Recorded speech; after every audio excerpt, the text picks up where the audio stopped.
Yeah. So just to preface here, I'm Tommy Potter, student at UMich. I'm really excited to be bringing you startups today.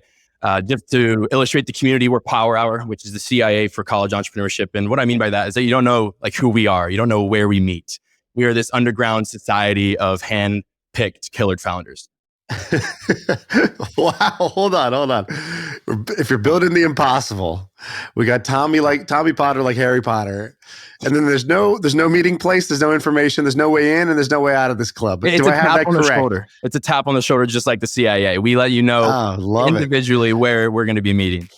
Dude, Sam, they're speaking your language already. This is some real skull and bones shit. I feel like I could rule the world. I know I could be what I want to. I put my all in it like no days off on the road. And I want to preface, this is live audience. If Sam and Shaan, you don't know, I'll pan the room. We got like 65 people here. Ready for you, Mesh. Let's hear them. Yeah. Make some noise. The ecosystem is out here today. I know the same is going on down at UIUC. They got a massive room. How many you got in that room there, Austin? Here, I'll pan the camera too real quick. Oh, wow. So, but yeah, we've ditto on all points that Tommy said. I basically help get all the amazing founders as well as entrepreneurs, content creators, everybody that's doing awesome stuff in the same room down here at UIUC. So we're super pumped on both sides. And UIUC, is that Illinois Carbondale? No. University of Illinois, Urbana-Champaign, the Big I. So all right, that's cool. who we are. So we got Tommy, we got Austin. The club is called Happy Hour. Is that what you said? No, we're Power Hour. Oh, Power Hour. Power Hour. Okay, gotcha. An hour full of power. And it's all student run. There's no faculty, nobody who's making this happen. Is this has this been around for 10 years, or did you just invent this on Thursday? What's going on? Do you remember Bobby Firehousel, which was on this podcast about 2 years ago? I may never forget Bobby. So Bobby started all of this? Bobby started this, and it's kind of been planting around, and UIUC has their community. We're very deep in our partnership there as well. This is fantastic. So to give the listener background, 2 years ago, we had this guy named Bobby. Bobby, I think, was in Michigan. Bobby gathered this group of maybe 15 entrepreneurs, and 4 of them pitched us, and they were awesome. And apparently Bobby has Fight Club this thing and gone out from university to university to convince you guys to join on. And this sounds awesome. And so today, I think 6 of you, so 3 each, are going to pitch us. Is that right? Totally correct. Yeah, there's a lot of school pride on the line in terms of which school is going to come out on top in this competition. So we're laying it all on the line for you. We have, tons of creators in the audience. It was tough to get it down to three startups, but we're giving you our best. So can't wait. We're ready to roll.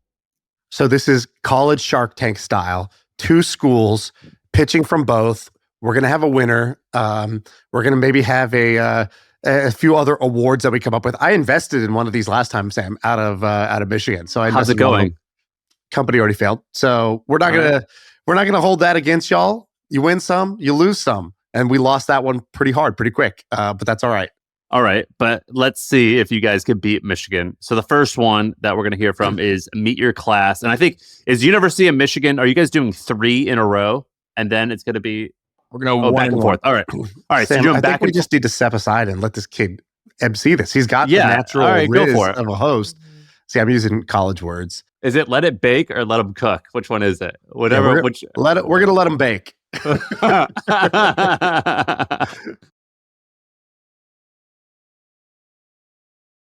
All right. The first one is the folks at Michigan. Okay. Hello, my name is Jonah, and I'm the COO of Meet Your Class. 2 years ago, my co-founders and I created a platform for prospective college students to meet each other before coming to campus. And Meet Your Class quickly grew in popularity, largely because the communities we built actually extended beyond our own platform and integrated with the social media apps that nearly every high schooler uses on a daily basis. Within 2 years, this system has scaled to over 400,000 account creations and even generated over $600,000 in revenue through a freemium business model. While this was a great success, an even larger opportunity emerged when we were approached by a university called the Christ College, which was struggling with enrollment. Basically, they were having issues filling seats. And they were not alone. This is a really big issue. Recent polls have found that over 2/3 of university CFOs are deeply concerned about declining enrollment.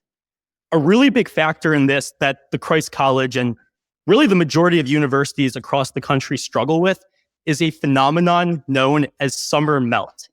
Summer melt refers to when a prospect gets all the way to the tail end of the enrollment funnel, just to at the last second renege on their deposit, renege on their commitment, and decide they no longer want to go to college. At the Christ College, believe it or not, this was happening with every 1 in 3 students, which eventually was leading to a 33% vacancy rate at the school. The Christ College believed that Meet Your Class could help decrease this summer melt because our platform had gained a reputation as being able to build up excitement for prospective students and also to give them a support network. Furthermore, we also found through discovery that Meet Your Class data was very valuable for universities in helping them to allocate their limited time and resources towards students who needed the extra attention and help.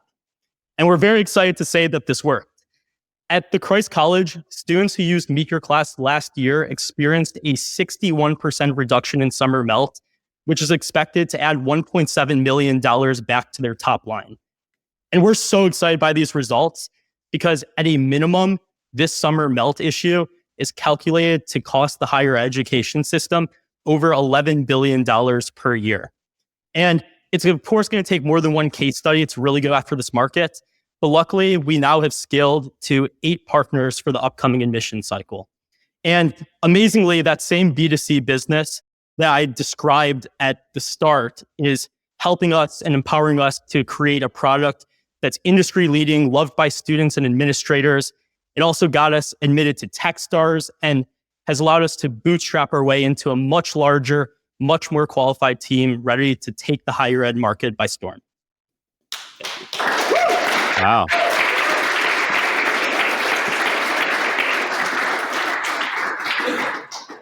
All right. That was great. Do you have an ending for us? So Sharks, who's ready to, blah, blah, blah. And are you actually raising money or not raising money right now? We're planning to potentially open a seed round when we graduate in the spring. Okay, That is awesome. That is awesome. By the way, of the $600,000 in revenue, how many people are working there? What's your profit? Do you have any profit? Yeah. So us as initial co-founders have not paid ourselves a dime, and we reinvest every single penny back into the team. So I don't know the exact profitability off the top of my head. We try to keep the bank account enough to stay alive, but we reinvest every penny back into growing the team and getting to more university partnerships. And we're trying to get 50 by the end of this upcoming admission cycle. Of the 600,000, how much is in your business account right now? I think around 300,000. We got 120,000 from Techstars, and then have also won some pitch competitions. Okay, cool. And Blake, your name's Blake, right? My name's Jonah. Blake is my amazing co-founder.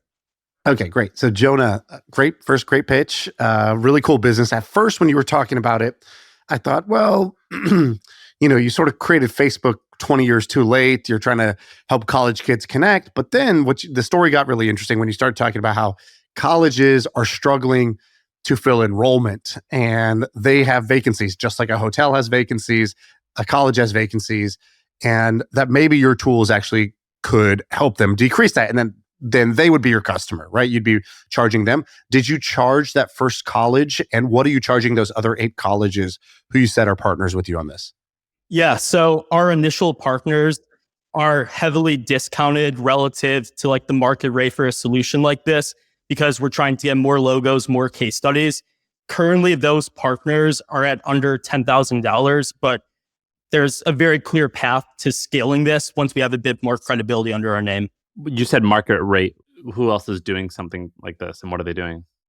We do have a handful of competitors. So this initial thing that we're describing is called like mid-funnel conversion. It's basically getting people who are later on in the enrollment funnel and then trying to convert them. There's a few competitors listed in that second column. Where we really stand out from them is our integrations with social media, because we're able to get a large organic user base at the earliest and latest stages of the enrollment funnel. So a lot of our competitors are like third-party apps where the university basically emails all of their students, says, hey, download this, and kind of forces them to use it. And the reason they do that is because these communities generate so much valuable data and they have a lot more control over it. And social media standalone really doesn't do this for them because it's not a tailor-made higher ed tool. So we're basically retrofitting these social media platforms and bringing all the data that they pay for these brands. So Jonah, if you were charging them what you think you can charge them, have you had any conversations about how much they would be willing to pay, either as a percentage of sort of saved students or as a flat fee? What's your sense of how much each college can pay you?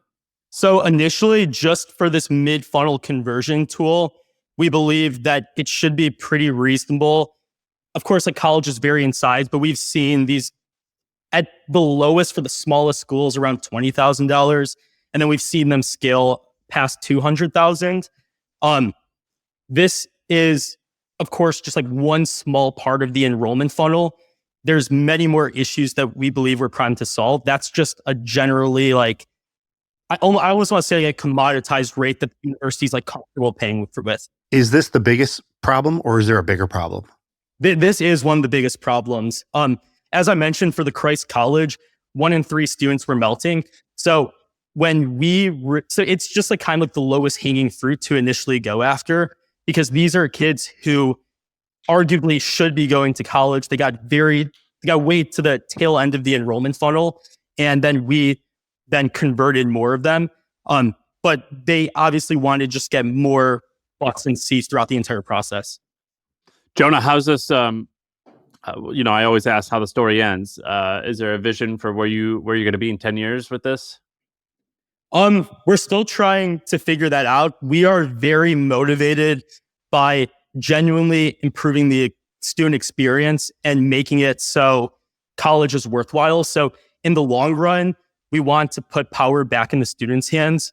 A lot of students don't know that they have negotiation power in the tuition price, and a lot of them also end up at places that are suboptimal. So we kind of want to, in the long run, become the go-to place that students come to, and they figure out where they're going to be the most successful 2, 4, 10 years down the line. Did you just say that you can negotiate tuition price? Because I had no idea that was possible. It is possible. I personally didn't do it. Some members of my team could speak to it a lot more, but students have a lot more power than they realize. Universities need students in order to stay in business. The majority of schools, not the University of Michigan, but the majority of schools are tuition dependent for revenue. Tuition in Michigan is like a very small percentage of revenue.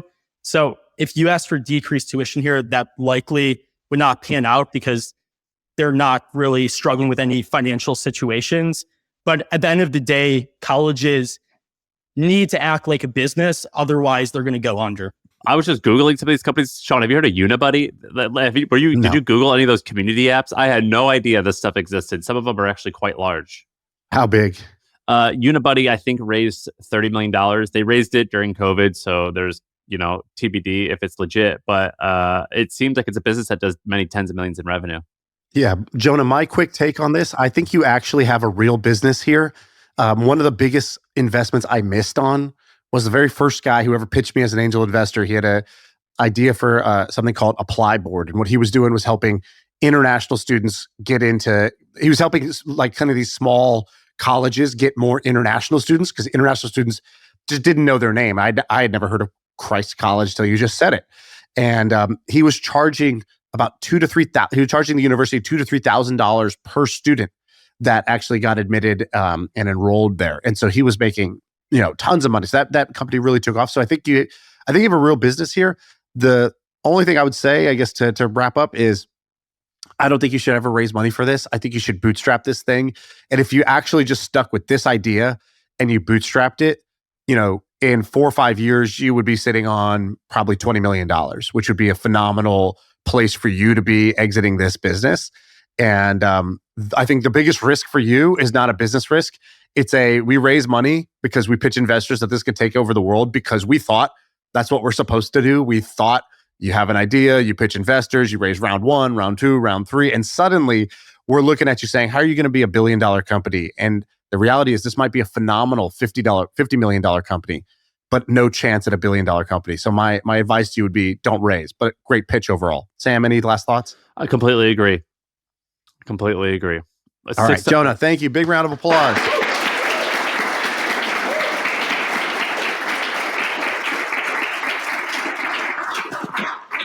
All right, so where are we going now? Illinois? Yeah, we've got our guy out in San Francisco right now, Shrikar. So What's going on, guys? Nice to meet you. All right, I love it. You drop out? What? You're not even in college? What's going on? No, I'm actually on a gap semester. Hey, Shaan, I'm in Founders Inc. I know you know Safwan. Oh, no way. Background, so just met him yesterday. Me and a couple of my buddies I'm just visiting San Francisco here, seeing if this is the right place for us. But yeah. All right. Well, gap year. I like the sound of that already. About a year ago, me and my co-founder were watching the Spanish TV show Money Heist on Netflix. Unfortunately, neither of us know Spanish very well, so we had to watch it English dubbed. Anyone who's ever watched a dubbed movie knows that there's a bunch of issues. The lips are not synchronized with the audio. The voice actors sound nothing like the actual actors. There's one scene where 2 voice actors had the same actor, making everything extremely confusing. We looked into this issue a bit further and found that it is extremely technically complex, expensive at $100 to $1,500 per minute, time-consuming, and low quality to dub a video nowadays. With all of this, dubbing is a $60 billion market in 2022, and there's been no clear solution for this. We started by translating content for creators like Mr. Beast and Mr. Nightmare, and found that the essential use case is within education. Imagine the millions of people trying to get an education in their second language where the content is not meant for them. So we created Metafrazo, an automated, authentic, and affordable translation solution for educators. All a user has to do is input a video into our solution, press the input and output language, press submit, and within minutes, get a lip sync, voice clone, and text on-screen translated video, just like this one that we translated for our client, UIUC and Geese and Coursera. Utilitarianism suggests that an ethical choice will lead to the greatest good for the greatest number of people. Mismo sugiere que una decisión ética producirá el mayor beneficio para el mayor número de personas. That's pretty good. L'utilitarisme suggère qu'un choix éthique conduira au plus grand bien pour le plus grand nombre. So as you can see, Professor's voice is perfectly cloned from English to Spanish to French. His lips are synchronized, and our key differentiator is any text on screen is translated with the same font, text, and color as well. For our enterprise clients, we have a human-in-the-loop process where we translate videos with industry-specific terminology, keywords, idioms, none of that Google Translate issues. We also have the most languages and cheapest product on the market. Right now, we're at $6,000 in monthly recurring revenue, translating videos for University of Illinois and corporations like Velcro Corporation. We actually are in talks with Coursera for a potential integration in Q1 of 2025 as well. Just to look at one of our potential deals after our paid pilot with Geese, just 1 degree looks like 30,000 minutes in 5 languages, generating $1.35 million in revenue for our company. This actually saves the university 91% in actual costs and curating the course as well. Our team combines business and technology, with myself taking a gap year to focus on this, and our machine learning team of 5 machine learning engineers having 37 years of experience in computer vision. Hi, my name is Shrikar Lakala, and my purpose is to break language barriers. Thank you guys very much. All right. That's awesome. Great pitch. Thank you. And leave some of the slides up so we might need to go back to them. So first of all, the demo was great. Can you just tell us a little bit about the magic there? So you said translates the voice, makes the lips match, which I've never seen anyone do that. Did you see Dana White do that, Shaan? You didn't see Dana White do that for the Mexican Independence Day UFC? It was great. No, I didn't see that. So what are you doing to make the lips? Is it superimposed on top of their lips? Yeah, so essentially we take one of my buddies' YC model. We take any original video or any original audio, and we are allowed to synchronize the lips based on the input of video and audio in our backend system. We then curate I thought you were going that. to say you took one of your buddy's lips and he's a model. So you're saying there's an off-the-shelf library, basically a off-the-shelf model that does this already. You guys are just integrating that. Yeah, Is that correct? that's true. That's true. Okay. And another question, you said something like, if they did this just one course for one university, that's like $1 million in revenue for you. Are you convincing them, hey, you should dub this, or they're already dubbing it just at 10 times the cost? Yeah, so right now they're translating videos automatically, and they're translating courses, like imagine quizzes, tests, and just like reading papers, but they're not translating the videos. So a Spanish user has to go on Coursera and take the course in Spanish, but have to read the subtitles on an English video for these videos, these courses that they're creating right now. We're basically providing the solution that standardizes the actual viewing experience for the end user. So they are doing this right now, just without. You said I think in 22 or 23 or something like that dubbing was a 70 or 60 billion dollar. What is that number? Tell me about that number. That's ridiculous. Just looking at traditional dubbing, this means in film, education, marketing, just translation in general. Huge market, bunch of different positions that we could put ourselves in. Was trying to tell you guys that we also translated for content creators like Mr. Beast, System Nightmare, but found that the niche was in education for us just because of the essential need. Think about the applications of translation for people that have life-changing opportunities stripped for them because they can't take a course in their preferred language, or they're not able to understand the professor in a classroom. So that's where we got that number. Right. But a key distinction, you said they're already doing this, but actually the way you said it was they're translating the tests and the quizzes. They're just not they're not doing the videos today. And so for them to agree to do this, this would be a new cost of $1 million to them that they're not currently spending. So in terms of translating a video in general, they're trying to translate these videos, but for like a person to translate a video, just like for a 10-minute video, it takes 4 hours. They have to curate new slides, have a new professor go in, speak in a new language. They have to contract these people. This would cost them $3 million to edit these videos, go over, edit the screen, text, and right. But there's a big distinction. Do, let's say I'm sitting at this university and I look like I am with this vest on right now, and I'm sitting there and I've got my budget. But what I'm asking you is, today they don't already spend in this. You're not saving them money from something they're already spending. They're currently not spending because it would be too expensive to do it, too slow, too expensive. And so you're going to be a new cost to them, right? So that's going to be a big point of friction because they're not going to make more money necessarily off this. You might be able to convince them that if you do this, you might be able to get more customers, but day one, it's going to be just extra cost with no extra revenue. Is that correct? That is true. However, they are going in the direction of putting these courses online. Digital translation is a thing that they're already doing. This would just be an added cost for them at the end of the day, but it would provide a better solution, potentially being a marketing ploy for international students to come to the university as well. But to answer your question, yeah. What are you doing for Velcro? First of all, I didn't know Velcro was a brand. I thought Velcro was like Kleenex or tissue. I thought it was a thing. That's pretty wild. But what are you doing for them, and how did you close those guys? Because they look like a big old sluggish company. Yeah, we had a personal connection to one of the higher ups at the company. We do internal communications for them. So every month there's a 90-minute internal town hall where the CEO basically speaks in English. She's an Italian woman.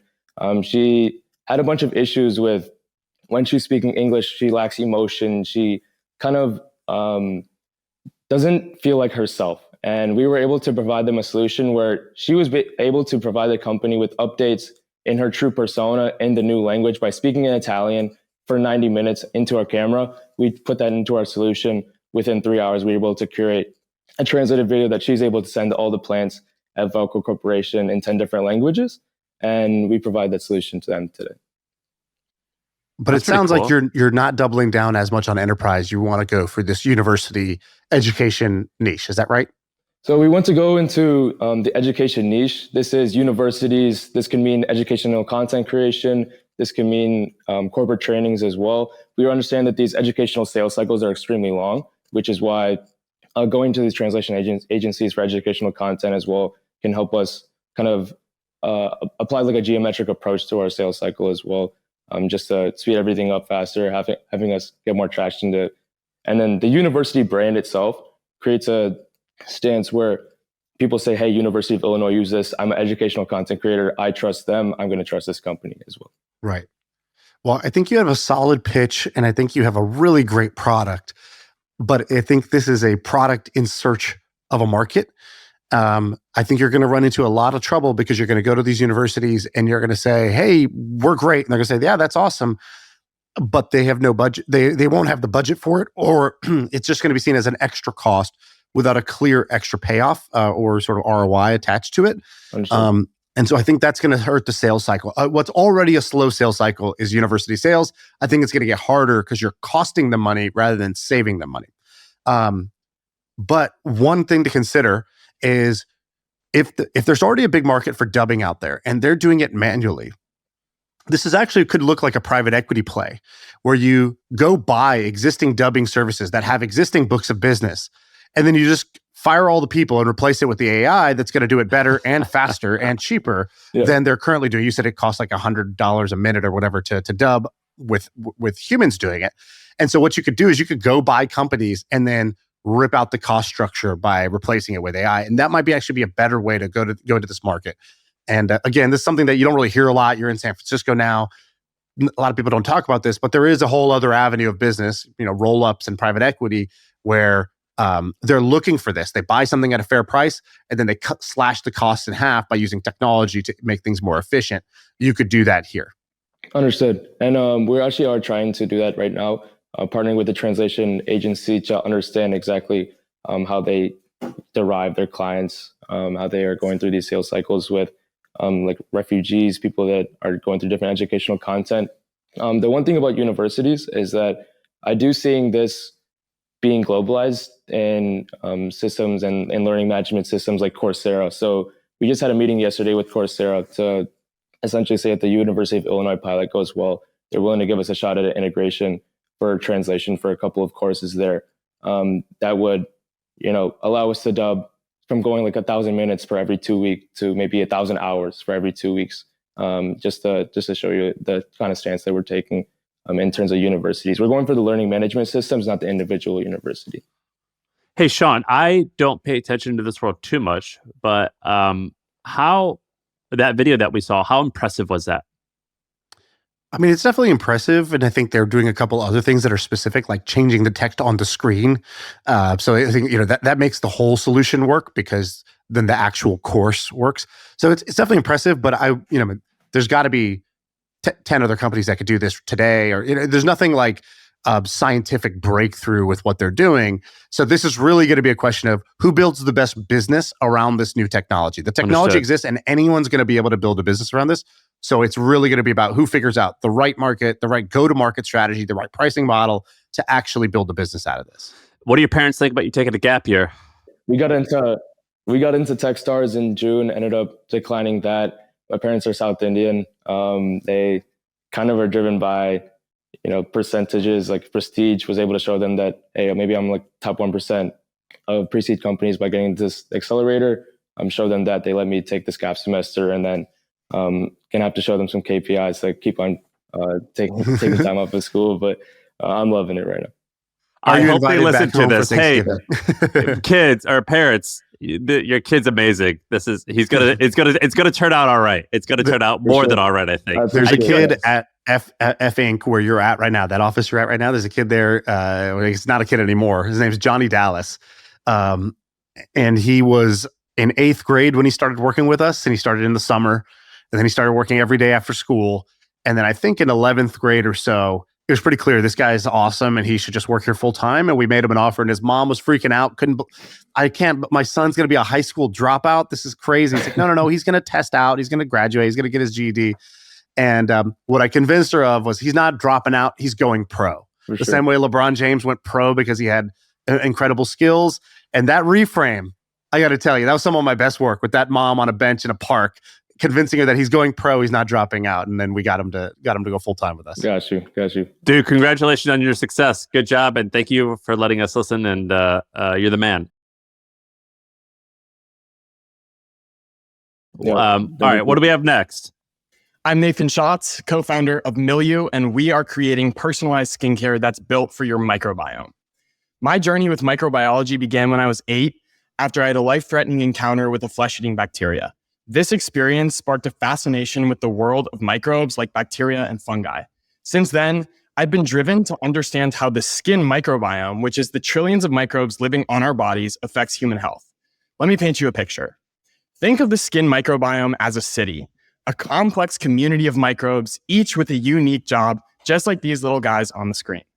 In our skin city, some help manage inflammation, others retain moisture, and some even fight off viruses. This microbiome is unique to each person, like a fingerprint, and its well-being is essential for healthy and beautiful skin. But here's the problem. Many common skincare products contain preservatives and harsh chemicals that are detrimental to your skin microbiome. Using these is like dropping a nuke on your microbiome city, leading to chaos and any number of skin problems. Acne, dryness, anti-aging, and other common skin concerns drive a $150 billion industry, yet most products rely on an outdated one-size-fits-all approach that overlooks our unique biology. This leads to a frustrating cycle of trial and error where consumers waste their time and their money looking for the right product for their skin, often to no avail. People need skincare that is hyper-personalized, and that is why Milieu is different. We create skincare that works with your unique microbiome. So here's how we're changing the game. Meet the Milieu Biome Sense system.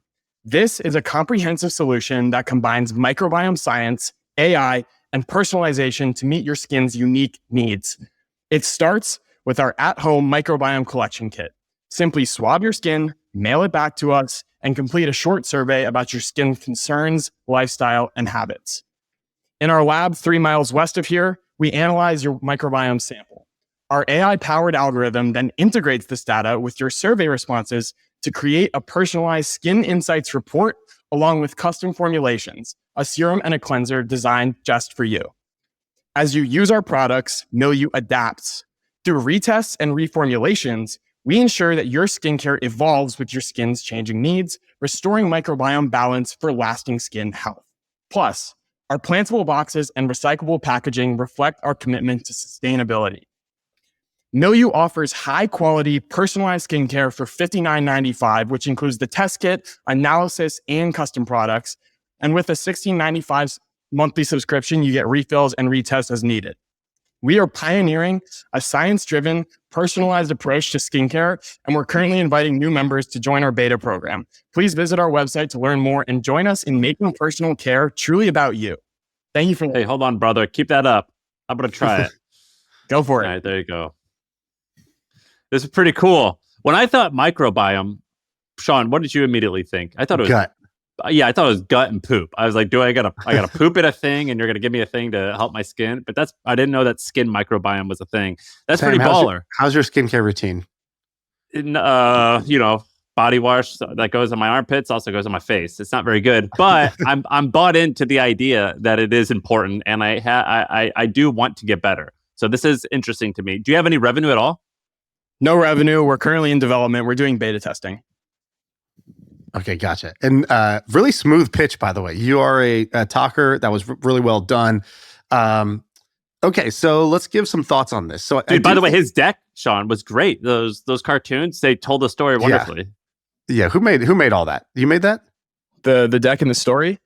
Yeah. No one made it. That's just my story. Well, it made itself. Just like the graphics are cool. Oh, the deck, yeah. My co-founder Ron and I worked on it, and then we also workshopped it with like a bunch of other students in the community. So, gotcha. Okay. One thing I think that would help you is this type of story. I think would go viral on TikTok. Like basically what you told us. If you were like, I used to think skincare routine. Well, I used to think, I didn't care about my skin. And then I got a flesh-eating bacteria. This is me after my trip to Costa Rica. And you show a picture. You're like, so here's what I did to get rid of this. And while I'll never look at any of these skincare products the same again, knock over a bunch of bottles on a table, right? You do something like that, you're going to get like 2 million views on a TikTok. You can actually include that in this, which is going to be like, we know how to tell our story and get out there, and that story resonates with people, that people are looking for something that's more personalized, that's actually science-based and not just, a fancy brand. And we're going to use content to our advantage. And that's how we're going to have much cheaper customer acquisition, right? The smart brands in the D2C space are basically content first right now. They know how to tell their story on TikTok and Instagram and YouTube. And that's where they're getting just like a sort of runaway growth compared to everybody else who's just doing very basic static ads on Facebook type of thing. Yeah, absolutely. I mean, we observed that many of our competitors sunk a ton of their initial revenue into advertising. And so we're looking at sort of a different go-to-market strategy. We want to please 50 people in our beta testing. We want to work like very closely with a smaller group of people to make sure that our product and our algorithm is really working the way that it's supposed to before we go like mass market. But I like the idea of doing short form content because I know that definitely hits with the younger audience, which is target market. Yeah. Who's your competitors? So are there other people doing this? Well, there's no one that's doing exactly what we're doing. There are skincare companies that do microbiome testing, and there are also personalized skincare companies. The biggest skin microbiome company currently is Parallel Health, and they offer a $200 a month protocol where they do sequencing on your skin microbiome. Super high market, high end product. There's a company that's successful. They've been in business for 7 years now called Proven Health. They were actually, it's Proven Skincare. They were on Shark Tank. And they do personalized skincare that's based off of a quiz only. So we have a quiz and we have microbiome testing. So we're sort of the baby between those two ideas.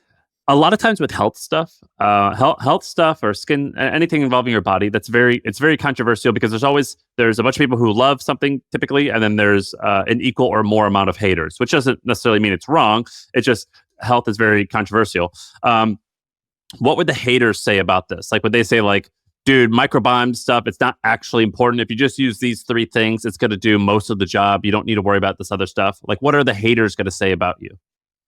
I'd say the biggest like liability there is that the skin microbiome field is actually very nascent. So basically we're testing a hypothesis. We believe that skincare that's precisely tailored to your microbiome is better than the traditional methods out there. I think people would likely continue to hold on to this societal idea that all bacteria is bad, or like we need to stay in this sort of sanitized mindset. Like people really like to feel clean. And so I think that that's the biggest objection to this is like, we love germs. We want to harness the power of the germs that are on your face. And we believe they hold a lot of potential. So people might be like, oh, it's gross, but it's just science. Science is gross. Well, I think the criticism, I'm an idiot, but I pay attention to health stuff. I think the criticism is like, that's like, that thing will just move the needle by 1%. Whereas if you do these other things, it's mostly going to get you there and be perfect. Do you know what I mean? You know what I'm saying, Shaan?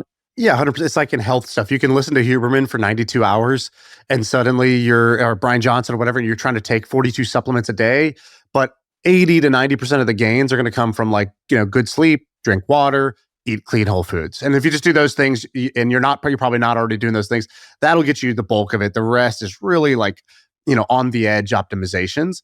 And I think you're right, Sam, that, sort of a smart skeptic would probably have that thought, but I don't think that's what's going to drive success or failure in this case. So I think actually one thing you were missing from your pitch is to convince me that people care about hyper-personalization and that that's where the puck is going. And really what you want in a pitch is for this to feel like an inevitable outcome of what's happening here, of what's happening in this space. Whether it's you or somebody else, that's sort of secondary, but you really want to convince investors of 2 things. One, inevitably, this is where the puck is going. And that inevitably, we are going to be the ones who take advantage, score when that puck gets there, right? So you kind of need to make 2 cases when you make a pitch. And so, for example, I know that in hair care and kind of beauty products, makeup products, there's a lot of this already. The trend has gone in this direction where, isn't it like you do quizzes and you figure out, oh, I have curly hair and my problem is that it's dry. And then for that, you're going to get a certain product. And I think what you would want to show is that the companies that came out in the last wave for beauty products that went the personalization route have outperformed, have had all these really great exits, but nobody's done it for skincare yet, but they will. And here's what's going to happen in skincare. The same thing that just happened in makeup and hair is going to happen for skin, right? Same thing that just happened in vitamins is going to happen for skin. And that makes it sort of feel inevitable that, oh my God, he's right. The next wave of successful skincare companies are going to use this kind of science-based hyper-personalized thing. That I think was missing from your pitch. So that's kind of my feedback for you. Thank you. That's good. That's very good feedback.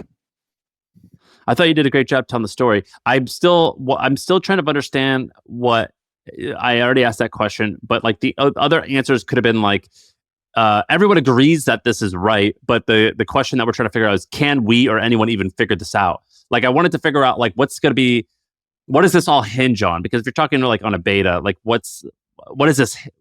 What are you having to convince the world that needs to happen in order for this to be a massive breakthrough? Let me ask you a very simple question. Do you believe, let's assume it works.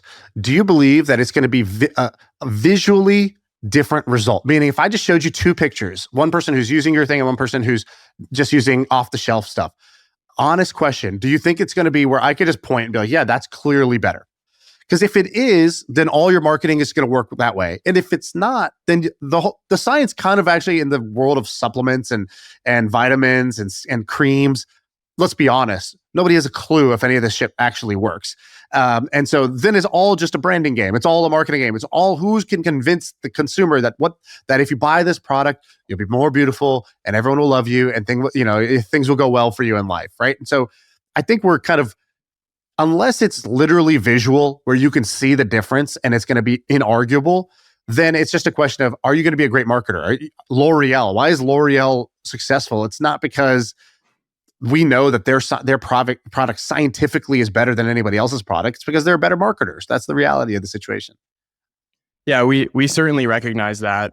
We definitely want to sort of latch into the trend towards clean and sustainable beauty, which is why we made a box that you can plant in the ground and it grows flowers. We think it's really like the beauty's in the details here. So I absolutely agree with you. Before and after pictures are like one of the best things that we can get. And the results of our beta testing are currently looking very promising, but before I start to make claims and put those pictures on the website, I want to do like really thorough analysis of how the products are working, how the algorithm's working, to make sure that we have something that it's really solid. All right, brother, we appreciate you. Congratulations on this and solid pitch. We got to go to the next one. Great job. Thank you.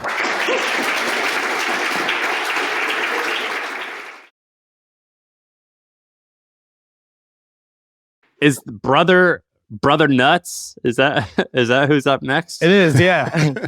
Hey guys, my name's Austin Majors. I'm the co-founder of Brothers Nuts. Here at Brothers Nuts, our mission is to kick the fake food to the curb and revolutionize healthy snacking with organic, sprouted nut and seed snacks. So first off, my family found that half of the snacks out there weren't actually healthy and the other half tasted like garbage. But first off, why did we create this business? Well, our business started back in 2010, actually, when my father was diagnosed with stage 4 brain cancer. He was given 7 weeks to live, and through the changes in diet and lifestyle, turned that 7 weeks into 7 years. But one of the biggest issues him and my family had was finding a snack that was as healthy as it was tasty. And so our current day CFO, aka Chief Flavor Officer, aka Mom, being the amazing mom that she is, went into work and created what is now known as the crackled cheesy almonds. Now, my family and my friends were astonished to see that these were as healthy as they were flavorful, but also very crunchy. And that's what makes us very different. All of our nuts and seeds are sprouted. But how's it gone over the last 7 years? So I started this company when I was 13 years old when my father passed away with my older brother who was 15. And over the last 7 years, we've done over $1 million in sales. We've sold over $1 million worth of nuts. We're currently available in 200 retail locations. And the future is very promising. We have a clear path forward over the next 4 years to take this business to $10 million in sales and be a national brand. How are we going to do that? We're going to do that by doing the hard work that no one else wants to do. And I know no one else wants to do it because I speak to these stores and no one else is doing it.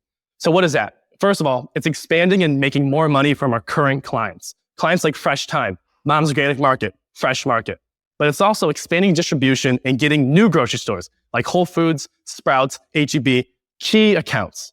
How are we going to grow within those stores? We're going to continue shaking hands, doing what I just did for you guys, telling my story, having people try the product, and letting people know that there's something out there like this. And last, we're going to continue innovating through our product. Right now, we're developing a clean chocolate almond, and we're developing a high protein variant of our most popular flavors, something that's never been done in this space. Now, kind of more grand scale, there's 62,000 grocery stores. The nut market is selling $10 billion this year. I look at the biggest companies out there, and we can absolutely get there. But what's really cool is we are on the up and up. Seed oil free, we're that. Sprouted, gluten-free, gut-friendly, we check all of the boxes. Finally, something that my dad did in 2010 is now mainstream, and we are on the cutting edge of it. In the last period over period, products labeled sprouted grew 34% in their velocities and sales. We are on the up and up. But let's remember why we're doing this. Look, the reason why we're able to have the success, why we're able to land these retailers, get through these gatekeepers, is because we're doing this, and every sale that we're making and milestone, it's contributing to continuing my father's legacy. Everything we're doing is to grow his legacy and to create my own along with my brothers. Because we know that by changing what people snack on every single day, will lead them to live longer, better, healthier lives with their families. And so if you're ready to join us to kick the fake food to the curb and evolve the way you snack, I'd love to talk to you. All right. Dude, that was great, man. I got goosebumps. What an amazing story. Good for you, dude. I'm really happy to hear about this.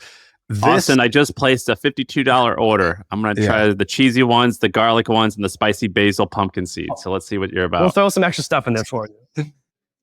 This is great. So you're in some stores today. Can you just give us the basic rundown? So how many stores are you currently in, and is that one chain or multiple? What's going on? Yeah, there? so it's multiple chains. Our very first store that gave us our shot was Fresh Time Market. There are about 70 stores across the Midwest. I mean, the story with that is my brother cold called the CEO, got a call back in the lunchroom of the senior year of high school. We sat down with the team, got 3 stores, proved ourselves in 3 stores. They gave us 30. We proved ourselves again. They gave us 70. Stores only give you that many and allow you to expand if you're selling well. So after we had that success story, we went out and we targeted smaller chains like Mom's Organic Market on the East Coast, the Fresh Market, which we're starting off small with. And with that data, we're now going to new stores. Like we met with Whole Foods, we got a yes from them, we got pushback, we're fighting to get a bigger and better yes. And we have a huge meeting with Sprouts tomorrow, actually. Wow. And what's the revenue so far? Yeah, so since inception over the last 7 years, we've sold over $1 million worth of nuts. This year alone, we'll do 400,000. Last year, 200,000. And next year, with some of the launches that we're planning, we'll do probably closer to 2 million. And what do the retailers tell you? So that Fresh Time that you're in 70 stores with them, or they have 70 stores? No, we're in all 70 of their stores. We're in a total of 200 retail stores across the country, from some of those bigger players and some just smaller one-off stores, health food stores, golf courses. And the way that retail works is they need to see the velocity of, how much you're selling on the shelf at their stores for you to get into more stores. And so what data do you have? And is that currently a strength? Is it a weakness? What's going on with the current cycle rate or whatever they call it for retail consumption? Yeah, so the velocities and the data is the biggest thing. So our product is incredibly unique in that we are one of the only ones who offer a product like ours. We have very few competitors. I can name them. And so what we have to do is, of course, first demonstrate a gap on the shelf. Hey, you don't have any flavored nut options that are organic, sprouted, and then contain no seed oils. So first we have to do that, and then we just share the data. I mean, our velocities, if they were bad and if that was an issue, Fresh Time would not have let us go from 3 to 30 to 70 stores. They came to us. We didn't have to approach them on that. We were just killing it so much. Okay. Fair enough. I feel like you answered a question that should be answered in numbers with letters, but that's okay. All right. So here's the problem that I have with this business. I like your name. I like your story. I really want to try your nuts. All right. But here's the problem. When I go to your TikTok, I see 50 followers. And when you're young, you have a lot of disadvantages. You're not going to have the same level of experience. You're not going to have the same amount of funding and resources. You're not going to have the supply chain experience that your competitors all have. But you do have a story. And what you should be is amazing at social media. You should be telling your story on social media. You should be getting people excited about this and taking that to the retailers and saying, look, we're this young, exciting brand that consumers really care about and consumers are excited about. And you don't have an option like that. The nut shelf for you guys is stale. It's just Blue Diamond, and it's the same old brands that do the same old thing, and they're not on trend. They're not seed oil free. They're not whatever, right? You have that story, but you need the social side to be kick-ass, because social just takes creativity. It doesn't take money. And you're part of the generation that should be better at this than whoever the CEO of Blue Diamond is. Their social strategy is obviously going to be pretty boring. And so I think that's where you're dropping the ball, and that's what you're going to need to get into retail, because I've talked to retailers and What they care about is they need to believe that you are going to help drive traffic to the store, or that customers care about your brand and that they're adding young, hot brands to the shelf. That's what you need as your story. So I think that's what's missing for me right now. Absolutely. Yeah. Who, with the family business like this, do you and your brother, are you the two owners, or is your mother involved? Who owns the company? Yeah. So my brother and I are 50-50 owners. We do have my mom, who is our chief flavor officer. She's in charge of making sure the nuts taste as good as they do. I mean, she's the original person who created these recipes, and we just took them and started selling them. Dude, this is awesome. Congratulations. I'm bought in with Shaan as well on the story. The story was very good. I saw your about page. I saw the personality. I was like, all right, this is definitely going to be something interesting. I'm now a customer. I'm very eager to try it, but this is pretty badass. Sam, do you remember the name of that nuts brand that he's kind of like on Twitter? He might be Nutty Hampton. Nerds. Is that it? It's like a peanut butter brand, right? Yeah, they do many 8 figures a year in revenue. Many 8 figures, so tens of millions of dollars in revenue. Yeah.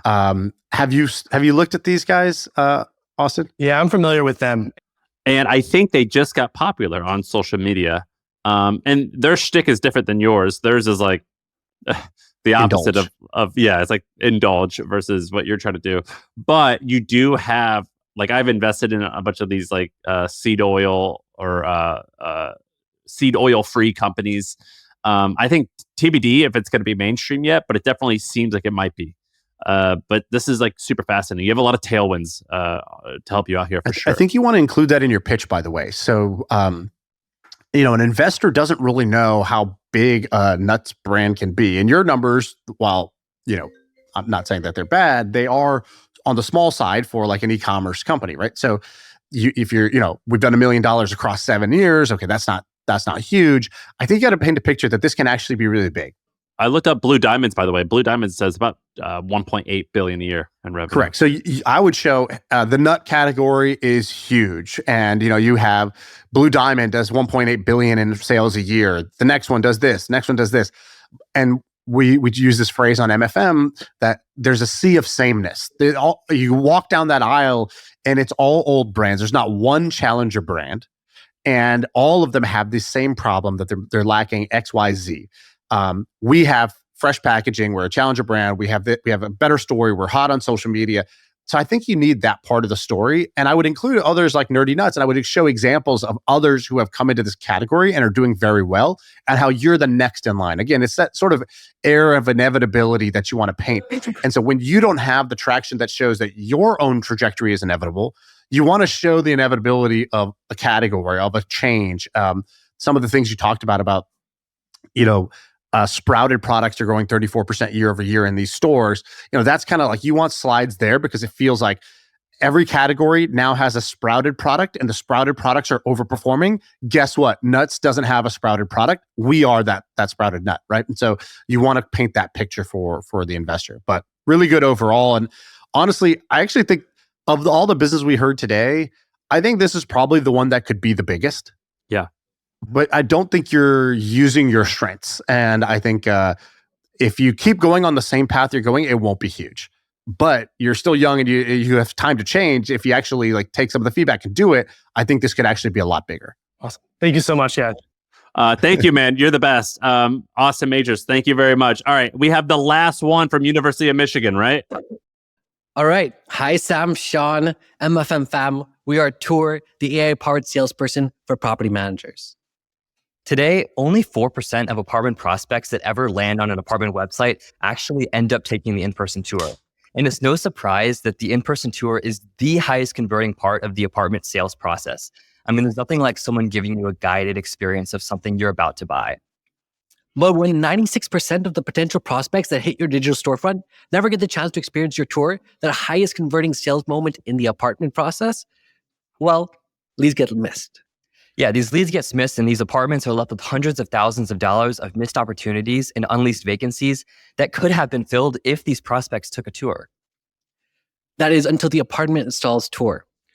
Tour helps apartments like Arbor Apartments scale Mariana, their digital salesperson. Now, Mariana doesn't have enough time to tour every single prospect that visits the property in person, much less all the prospects that visit the property online. But what if we could recreate Mariana's best in-person tour and replicate that on the website so that Mariana is on the website for all prospects 24/7? A property manager just pastes a link to an apartment website. We scrape the website and generate video scripts that help Mariana with the infrastructure to record the tour, and combine it all together with a knowledge base into a smart virtual leasing agent. Once the tour is ready, all the company has to do is paste a little piece of code on the website, and now Mariana is on the website 24/7. And when a prospect goes on the website and starts to browse, we're actually learning about that prospect through small digital micro interactions. And Mariana can pop out of the right-hand corner of the website at the perfect time and ask them if they'd like to take a tour. Once in the tour, Mariana can teach them about the apartment and even offer to give them a tour of like a specific floor plan or a specific amenity that we deem appropriate for them. Mariana can also ask correct qualifying questions for that prospect, such as, would you like to take an in-person tour or would you like to schedule a call back, all while driving engagement and increasing appointments booked. Now, replicating that in-person tour for these apartments can drive nearly 3x the engagement and create more qualified leads for the apartment. We know this because we're working with some of the largest property managers in the nation. And in the spirit of the podcast, we delivered our first million tours and helped drive over $30 million worth of leases for the apartment. Additionally, this has helped us get to reach over $1 million in revenue. And that's not all, guys. Do you remember those videos that we recorded of Mariana earlier? Well, now those are one of the biggest assets for the apartments. Tour automatically repurposes those videos to follow up with leads and automatically run TikTok, Meta, and Google ad campaigns. Look, Shopify has set the experience. With the advent of Shopify, online shopping for everyday commodities is compelling visual video first. But larger purchases, like shopping for an apartment online, otherwise known as leasing, still remain stuck with static photos, manual scheduling, and follow-ups. But that ends today with Tour. That's right. This shopping online for apartments is nearly 2x larger than all other forms of e-commerce combined. That's right, guys. This is the $2.5 trillion industry in which property managers rely on their tour to close over 80% of their sales. We're a passionate, driven team who has designed and delivered some of the best experiences at the best companies in the world, including Growth at Ramp and Google Shopping. We started on campus to solve our own problems in our own shopping journey. We got into YC and are just getting started with solving it for millions of more with Tour, the AI salesperson for Property Man. All right. That's pretty great. So you've raised money already or what? Yeah, we've raised about 350 to 400K so far, but largely been bootstrapped. We've had many interesting moments throughout the journey, but you know we've been really focused on getting the product experience as good for our customers as possible. Can I tell you? I used to work in this industry a long time ago. Can I tell you like the 3 reasons why I think this could fail, and you could tell me how I'm wrong? The first, I think that there was this thing called Matterport that existed for a long time. I know Airbnb tested it on their website, and I used to be an Airbnb owner. And when they had these, Matterport made these like realistic models of what your apartment looked like basically a 3D virtual tour. Yeah, similar to this. And they found that it decreased conversion. And the main thing being is that a lot of apartments for rent are shit. And like, it's like, dude, just like, I just need to get someone in the door. And once they're in the door, I can like do some salesmanship to sell them. But like online, it looks pretty shitty in a 3D way. The other one being that there's like right now, I don't know, do apartments need to be filled at the moment? Like, it seems like a lot of these folks are like, dude, I'm killing it right now. My vacancy is quite low. Why should I spend money or do this work? And the last one being is a lot of apartments that you need, I would imagine, to do sales on, the apartments are kind of shitty, and I don't want someone to see them online. I need them to see them in real life so I can sell you on it. And you know, it's you know what I mean? It's like, I don't want like a user video of like a 1994 Honda Civic, but if I get you here and you're like, dude, I got $1,000, I'm like, this shitbox is for you, and I don't need a video for that. You know what I mean? And so, can you like refute some of those points? Yeah, I mean, I think you're absolutely right. Matterport is one of our comps. You know, they're still doing $540 million per year. They are a public comp. But the big thing that they do that's different, or that we do that's different, is where you're telling me that Matterport does $500 million in revenue? Yes. Now, the big thing that is, to put it in perspective, the big thing that we do that's different is 2 things. The first thing is we are fundamentally an active experience that's partnered with the apartment to funnel someone down the whole sales funnel. From the first moment they meet them to following up on email, following up targeting, and that allows us to hit a much larger market than Matterport even does today. And then the other thing that I think you talked about, which is like the nature of most of these apartments, fundamentally being not necessarily like maybe old drab experiences. I think the first thing is, look, things change. Apartments are becoming one of the largest purchases we make. It is one of the largest purchases we make. And like these are becoming more commoditized. They're becoming more amenitized. I mean, the whole future is going into the experience economy. And I think the experience is going to be a very important part of how our Gen Z or even millennials shop. So I think that experience is a very important part. We see that because a lot of our tours, we've delivered over a million tours. Many of them are international, out of state. And these are important decisions that people are on the edge on which different shops, different shops that they, or different apartments they might want to work with. Now, for example, one apartment might want to have a virtual leasing advantage compared to others. And that's why we help fundamentally become part of that virtual leasing advantage. And then the last element, I know, Kishan, you want to say something, is just that we're also augmenting the sales force, right? So there's a frontline sales in most of these businesses are fundamentally high churn. There's people leaving the building all the time. If we can help augment their sales team, we have a much larger staying power with the actual property, not just a one-off virtual tour. And one thing I like to add is that Matterport, their like essential goal is to communicate the like physical establishment to the customer. And obviously we do that. But what we're trying to do is to augment the website to better communicate that, as well as segment leads so that they know how to allocate the resources best to the highest intent leads. So that's another area where they save money by better allocating resources. And the tour that you give, sorry, I might have missed this during the thing, or like, I don't know, maybe you have a demo. Is it just a girl talking and photos, or is it like a walking tour that you generate, or do you go film it first? Like what is the actual thing? Okay, here's the video. Yeah, we go and film it. So we have two elements. We either have a video pro network that can help film it, or we're building more and more scripts that you can easily start filming it from your phone. iPhone 16 is like rivals like Sony cameras. And then once we have... Gotcha. So this is not AI generated. This is like a video you guys make. Yes. And then we take the knowledge base as well as that media and supply that throughout the whole sales process. Got it. Okay, cool. So you guys go film a video when an apartment starts to work with you, and then you have the AI wrapper around it where it's chat, it's Q&A, it's scheduling an appointment, it's following up with a targeted ad, it's things like that. That's what you guys do after that. Yep. Exactly. Okay, cool.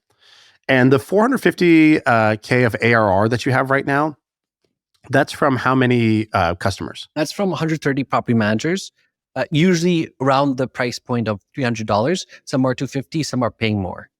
And how'd you get the 100 whatever property managers? So the cool thing is we have a land and expand motion. So once we're inside a property manager, usually they manage many properties, large apartment buildings. What we do is we demonstrate our results, and most of our other property management companies start expanding within the property managers. So one property manager inside a company refers us to some of her additional properties in her portfolio or some of the other regional property managers. So how will you go from 100 something properties today to 1,000 or 10,000 in the next year? What are you going to do? So one of the big things we've been trying recently is automatically generating tours so that we can demonstrate value to apartments before we even have to like go in person, because obviously that's a large cost of like videotaping the actual apartment. So we can immediately just scrape the website, pull some images, use Flux to kind of turn the images into somewhat of a mock video, pull some information from their website, and generate a tour that can act to segment leads on the website. And then they can kind of see the value of it. Oh, a tour lead came in. This is a high intent lead. Let's follow up on it. And then from there, if they're pleased by the value, then we can actually go out and record that video, making the tour even better. Okay, so you're going to auto-generate these videos as a prototype, as a sample, and then you're going to cold email them and say, hey, we could do this for you guys? Cold email referral, yep. Okay, and then what, do you guys run an A/B test? So do you, on any of your apartment websites, do you show if you have us installed versus if you don't have us installed, what's the difference in revenue? Yeah, absolutely. So what we notice is when it comes to the actual properties, like the amount of value we generate for the properties, it's usually an additional $300,000 to $500,000 in leases. Now, specifically, we do three things really importantly that leads to like these fundamental items. The first thing is we deliver 4 times number of tours. Prospects who are on the website get 3 times engagement. And also the leads that we end up capturing just obviously are going to be more qualified, right? And so those leases convert at a higher rate. Okay, gotcha. That's pretty convincing. If you told me, hey, however many tours you're giving per week right now, I could 4x that if you add this thing to your website. That's a pretty compelling proposition, don't you think, Sam? Yes, I still think that there's a bunch of other questions related to the things that I said, but that is compelling. I think that I think I'm scarred from this industry of like selling to these companies and how hard it is and how old school some of these, like, have you guys noticed that about how old school your customers are? And it's like the two customers that we've had in this presentation or in this section have been campuses or colleges and apartment buildings. And I'm like, oh my God, those are like both really, really, really hard. Have you guys noticed that when you're selling to these apartment companies that they're a pain in the ass to work with? It definitely is an old guard, and things change ever so often. But I think they're realizing how important it is, like particularly when they're looking at like e-commerce and how things are evolving. It's important for them to be extremely competitively advantaged, and so just the nature of competition has really been trying to somewhat push the. They're just slow. They're really slow. Yeah. Yeah, I do think though, again, back to that idea of like, you want to make this feel inevitable. I think there's a clear line you could draw where you say, look, if you were a apartment building and back, 15 years ago, you might have been able to get away without having a website, but about 15 years ago, you now had to have a website. Okay. You had to have a website. You had to be findable on Google. That became mandatory table stakes. And then after that, you had to have photos. If you didn't have photos, you were not even competitive, right? You're non-viable. And then you had to have videos, and you had to have videos. And then after that, you had to have a booking thing where somebody could schedule a tour without having to call you. That became table stakes. And now 98% of apartment sites all have a way to book a tour online. Well, guess what the next one is? The next one is an AI agent that's helping you book those appointments by either answering questions, upselling you, or putting together a higher quality pitch to get in front of you. And that's the next wave of this. Like, all websites had to go through this. And when the tech made it where it was possible, it just became too competitive. If you didn't have it, you were left in the dust. And that's what's going to happen in this space. All websites are now going to have an AI agent that helps them sell. Agreed. Yeah, I love that, Shaan. And you guys have done great with your matching zip-ups that are nicely merchandised. Congratulations. That's step one to being a startup. So you've nailed that one. You've also nailed the revenue thing too. So congratulations on your guys' the million success. tours is also pretty good, and $30 million of leases that came through your appointments. That's also okay as well. But really, the jackets are fantastic. All right, thank you guys. You guys are badass. Well done. Thank you guys. We kind of grade them on a curve. It's like if you're already in YC and you already have a million tours done, then I kind of feel like these are unfair. To be honest, I feel like if you are in YC or taking a gap year in San Francisco, those I don't know. The gap year, that's fine. That's like, dude, do you even go to college if you're in YC? Well, that's what I'm saying. Those guys put up a team slide, and it was like, I've experienced at Google, at Yelp, at like all these companies. Like, dude, I thought you're supposed to be like 19 years old. What's going on? Are these even college kids? Or what's happening? All right, I think we have one more left. The final pitch. Coming in from Illinois, who do we got? Hello, my name is Advai Gupta. I'm the CEO and founder of Pathlit. It's really nice to meet you guys today. What's up, brother? Nice to meet you too. All right. Until a month ago, we were working on a no-code engine that helped businesses automate their daily tasks with AI. And it was going really well. We were working with extremely large enterprises like the Big Four and had more than $1 million in VC money to accelerate our growth. But the more we work with enterprises, the more we realize that our most valuable automations for them ended up being email related. They wanted help managing their cluttered inboxes that looked something like this. A fun story. Our lead investor once told us that she went for a week-long break and had 8,000 unread emails. And a business owner that we were working with told us his employees were spending more time on emails alone than the job they were actually hired to do. And these stories are not one-offs. According to McKinsey, the average employee processes more than 600 emails per week, wasting 13 hours and thousands of business dollars. Despite it being an essential part of our lives, email has become a burden, and we find it hard to keep track of even the most important emails in our inbox, often losing them. But according to Industry Select, 86% of business professionals still prefer using emails for some reason. So clearly, we can't get rid of emails. So what can we do? Well, to solve this exact problem, we are currently building a virtual executive assistant or secretary that handles your emails for you. What if, just like a real secretary, it could learn from you and respond to emails on your behalf? What if, just like a real secretary, it tells you what the most important emails in your inbox are every single morning? And what if, just like a real secretary, it could automatically respond to emails that you don't care about? Well, you can have that secretary because our mobile app does all of that. And we are launching on the App Store next week. And no, we're not joking. We have been actively working with a Big Four customer, netting us 6 figures in annual revenue, and are starting a pilot with the largest children's enrichment franchise in the world next week. Not only that, but we have also been working with 5 global financial institutions and completed an oversubscribed 7-figure raise. We were also fortunate enough to win first place in one of Midwest's largest startup pitch competitions. My name is Advai, and together with my co-founder Mark, we collectively bring more than a decade of experience in AI and building companies. My entire teenage years have been spent building and scaling numerous online security businesses to millions of users, and Mark has tons of AI research and startup experience under his belt. We're now working together to change the way you interact with email today. So join us in helping you reclaim the biggest part of your daily workday. Thank you.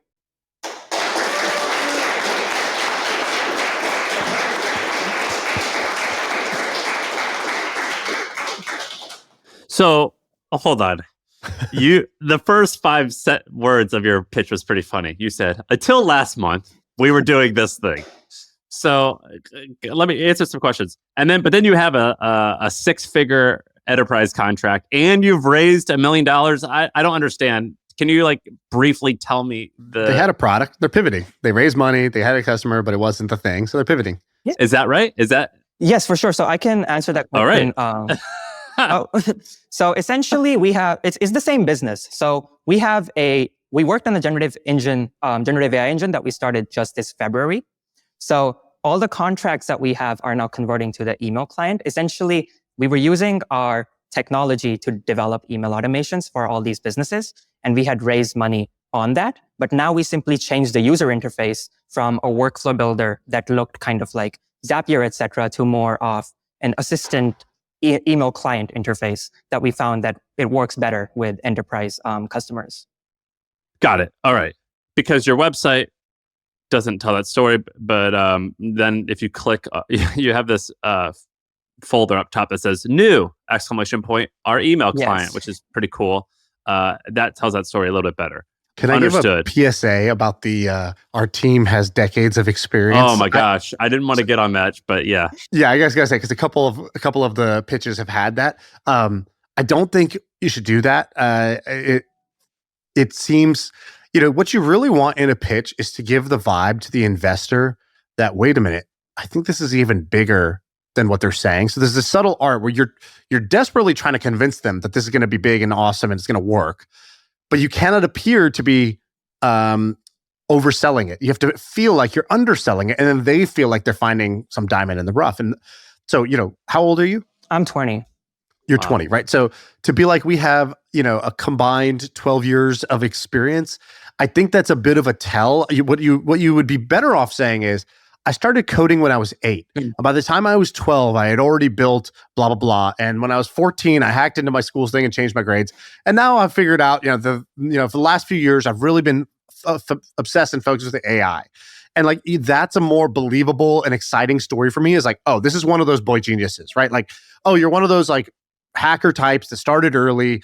I can pattern match and say, yeah, a lot of the best performing founders I know have that same story. And that story works better versus when you tell me, me and my co-founder who are, 18 years old, we've got decades of experience. It's no, you don't, right? Okay, now what else can't I believe out of this? Even if it's technically true, the whole cumulative years of experience of your team is not a real metric that most people put in their pitch deck. So I would get rid of that. Yes, you're right. Thank you. Having said that, all right, that's public service announcement. I do have a question.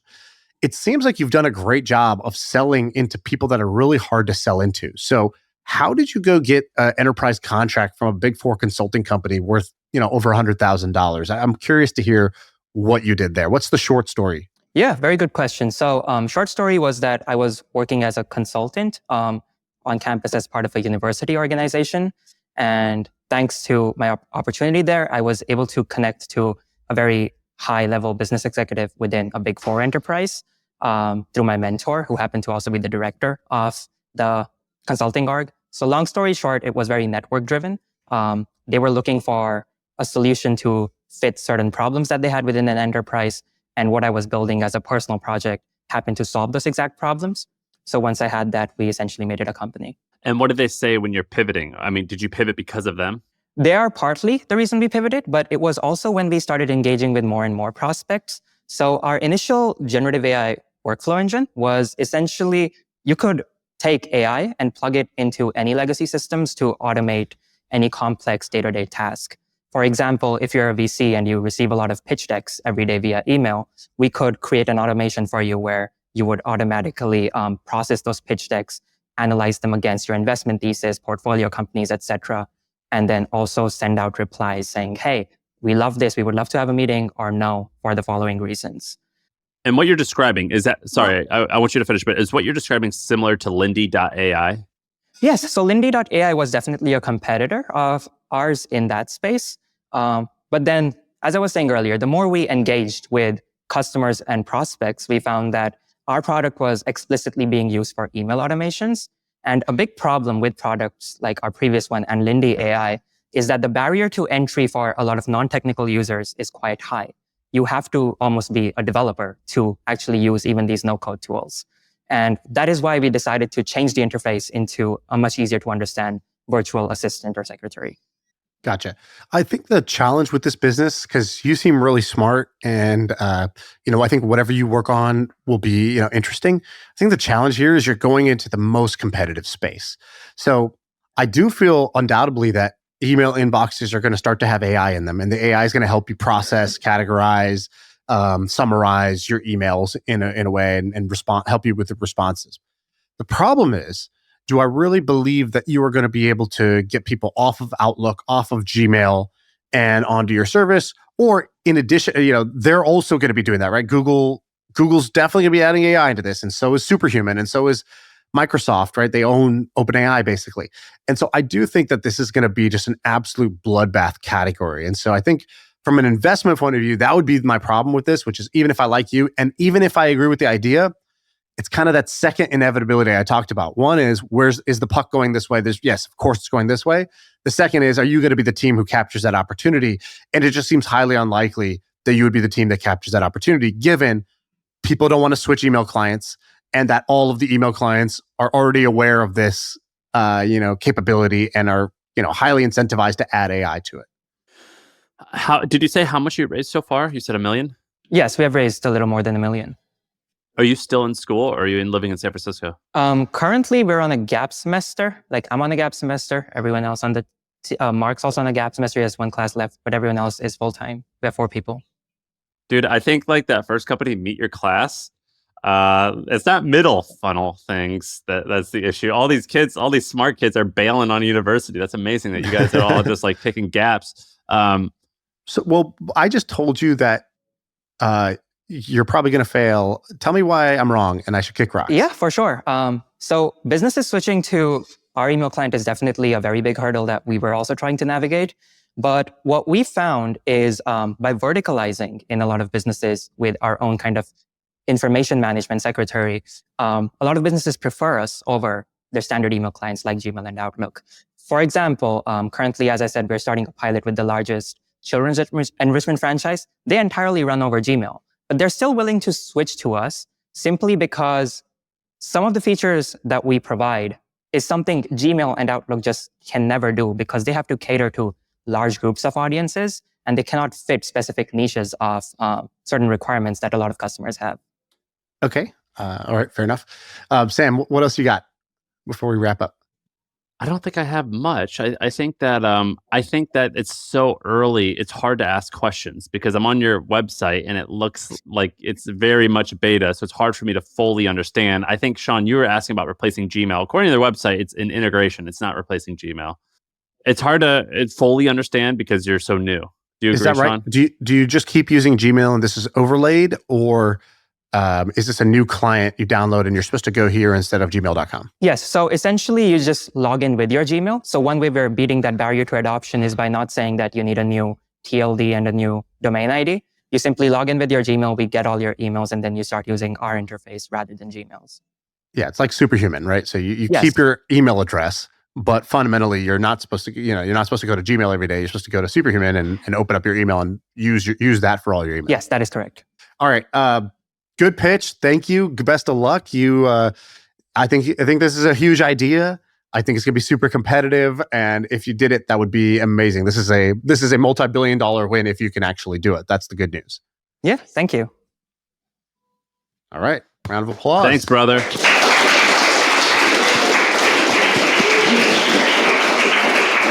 All right, to wrap it, can we just name? I think.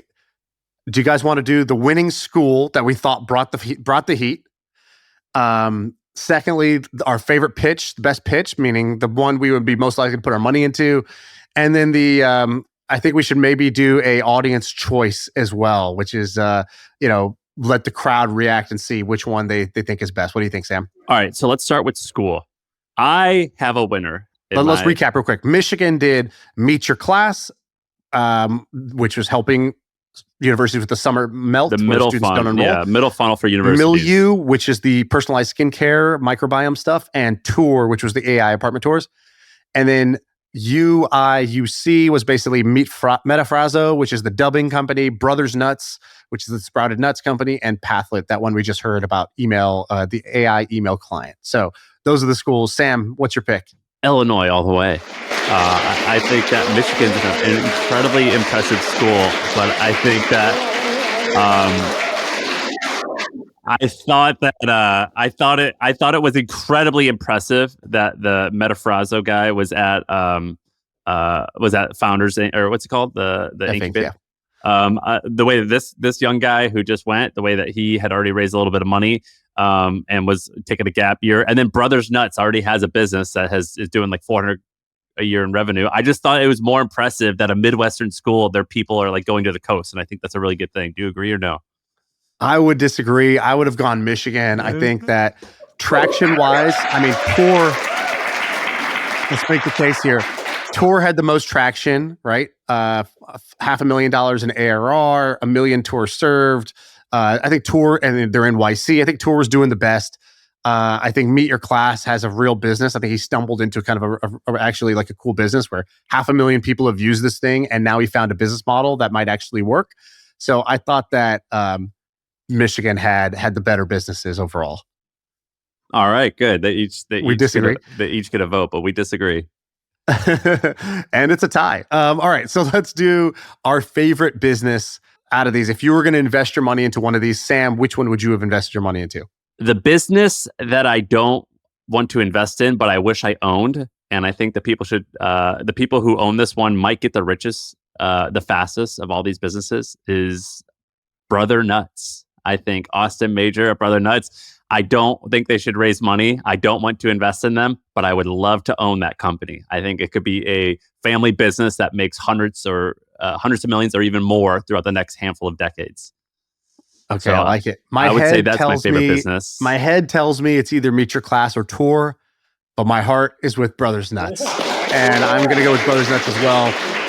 I think that they are one step away from actually making this like a legit business that you're going to see on the shelves in every grocery store. I think they're not far away from doing that. And I actually think I would actually invest in this business because I think you could actually make it happen. It's not theoretical here.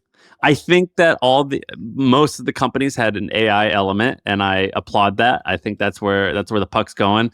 But it's hard to stick out, man. Like there's just so much going on. We picked the one with an almond element. Yeah, an almond element. I don't know, man. Right? Doesn't it seem? It kind of seems like it's TBD as to like who's going to be the winners. It seems really hard to pick a winner at the moment. Yeah, it's sort of a trade-off of like more competition, but maybe more upside. Well, you said it well. You said this is definitely what's going to happen, but it's going to be a bloodbath. Yeah, and yeah, exactly. And that's how I feel. All right, so now the crowd's choice. So can you guys unmute? I'm going to say the name of the business. Crowd reaction is going to dictate who wins the audience choice. Let's see if this works. This might be crazy with the audio situation here. Our producer's freaking out. All right, turn the laptops. I want to see the crowd actually. Okay, so we got the crowd. Yeah, all right. We're going to start off from Michigan. meet your class.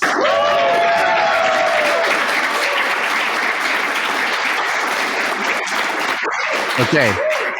From UIUC, Metafrazo. All right.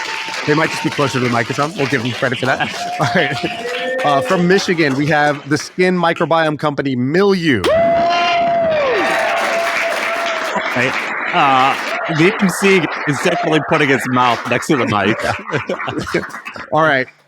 We're going to go from UIUC. We have Pathlit.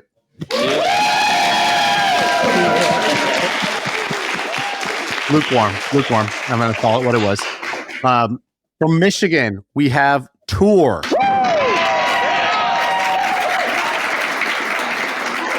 Okay, so from Michigan, it looks like Milieu was the loudest. And now from UIUC, last one, we have Brothers Nuts.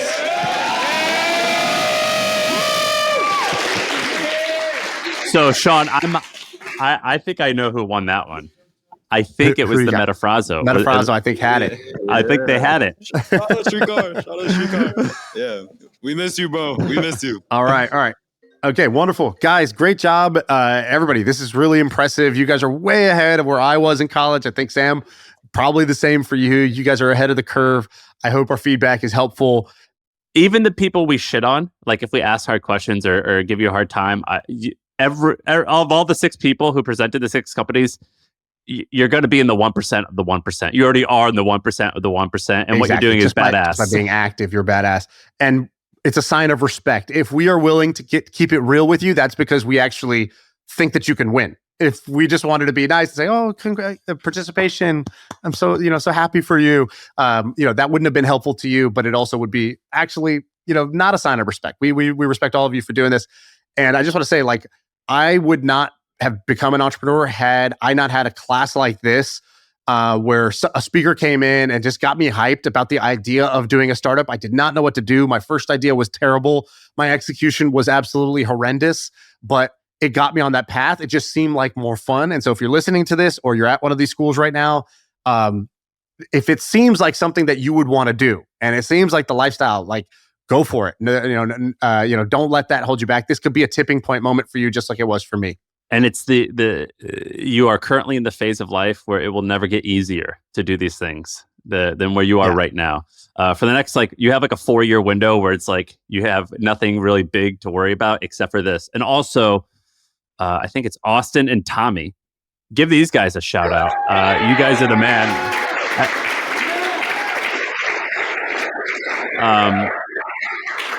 It's really hard to organize this type of stuff. And I think that getting this type of energy in one room like you guys have done, it's contagious. Sam, you thinking what I'm thinking? I don't know what you're thinking. I got 2 words for you. Nationwide. We're taking the Power Hour nationwide. And then the second 2 words for you: pizza party, sponsored by MFM. I think we should give these guys some money. Let them host some events and have some fun. So we'll connect with you, Tommy, after this, and we'll give you guys some cash so that we can encourage you to throw more events and get more people excited about this. And I like that it's underground. I like that it's off the books. I like that this is not the entrepreneurship club of the school. This is, just the people who actually, care about building stuff and want to do cool things and want to get off the conventional career track. I'm for that. Thank you all for doing this. We appreciate you. Have a wonderful Wednesday. And if you're listening on MFM, you got to go and give all these guys a little bit of love on their websites and check out their products. All right. Thank you, guys. That's it. That's the pod. I feel like I could rule the world. I know I could be what I want to. I put my all in it like no days off. On the road, let's travel, never looking back.